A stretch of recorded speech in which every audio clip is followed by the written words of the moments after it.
کہہ دو کہ اے نادانو، تو کیا تم مجھ سے یہ کہتے ہو کہ میں غیر اللہ کی پرستش کرنے لگوں؟ اور اے پیغمبر، تمہاری طرف اور ان پیغمبروں کی طرف جو تم سے پہلے ہو چکے ہیں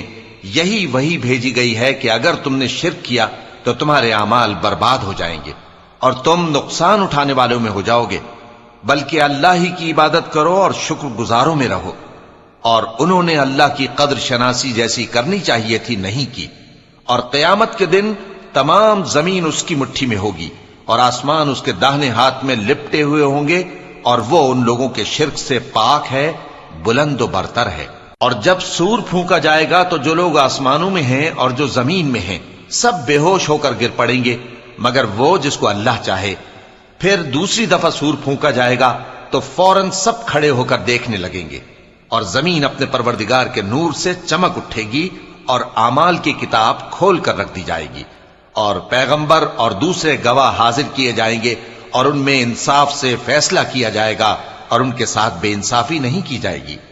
اور جس شخص نے جو عمل کیا ہوگا اس کو اس کا پورا پورا بدلہ مل جائے گا، اور جو کچھ یہ کرتے ہیں اس کو سب کی خبر ہے۔